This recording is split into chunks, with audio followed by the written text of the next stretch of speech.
Charlotte from Nikki McFarlane. We often get asked for help in how to actually measure the children. It may sound simple, but actually can be quite tricky. And obviously, because we make all our dresses to order, it's very important that we get the measuring right. So hopefully I should be able to shed some light on this tricky matter for you with the help of my lovely assistant Tilly here. So the first thing to say is do take skin measurements. By that I mean don't make any allowance for movement or breathing. Don't put fingers underneath the tape measure or anything like that. We will add ease, so we don't want to add it twice.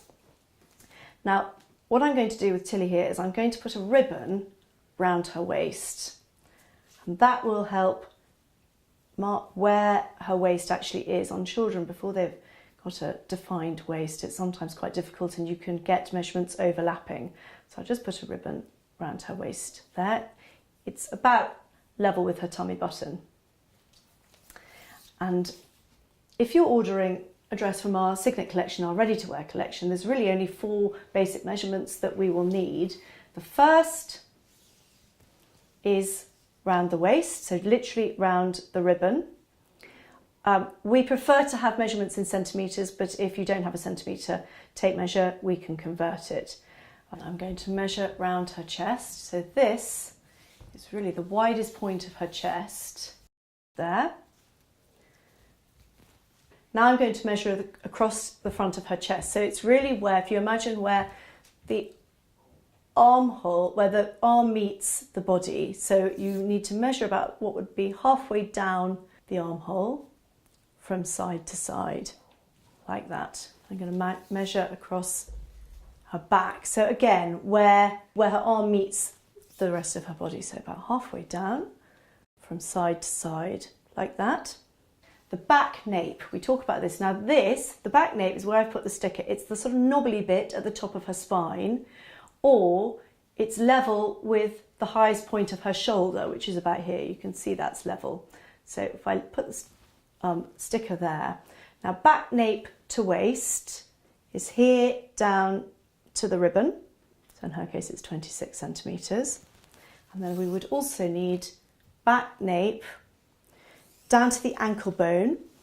If it's a ballerina length dress that you're after, so this knobbly bit here on her ankle bone, the dresses are actually designed to be slightly shorter than that, but it's better to measure to an actual specific point, the ankle bone, rather than some sort of random spot somewhere between the knee and the ankle. So again, we'll make an allowance for that and reduce that slightly. Or of course down to the floor if it's a floor length dress that you're ordering. Overall height is very useful as well. So literally from the top of her head down to the floor. And if you could let us know the age of the child, that's very helpful too. The last measurement that is useful if you're ordering a dress with a sleeve is just this measurement here, the upper arm. So the widest part of the arm here. So that is for a ready-to-wear dress. Now, if we're making a dress to measure, bespoke dress, we do need quite a few more measurements, so I will take you through those. Obviously, we need the chest and waist, all the ones I've just told you. Hips, so you just take it here.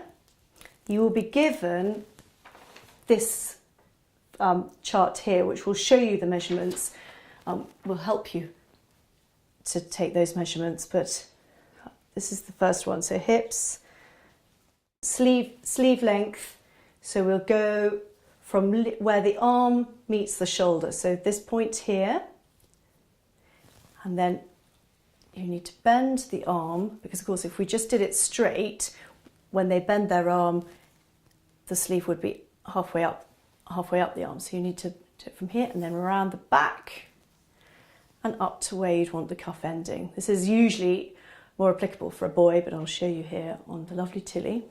So that's the sleeve length. Then side length from waist. So again, this is where your ribbon is very useful. So you just measure from the ribbon. Oh, you're right. Measure from the ribbon down to the floor. Put your feet together, and there, yes, because that makes a difference as well. Always make sure, obviously, they've got no shoes or flat shoes on. The front shoulder to waist measurement is from the top of the shoulder here, down the front, over the chest to the waist marker. So the next measurement I'm going to take is across the back between sleeve seams. So basically it's where her arm meets her body. So here, halfway up what would be the sleeve, the armhole, just across the back to here. So this point to this point. And then across the shoulders, so again, from the point of her shoulder where her arm meets her shoulder, across the back to the other side, across the back of the neck.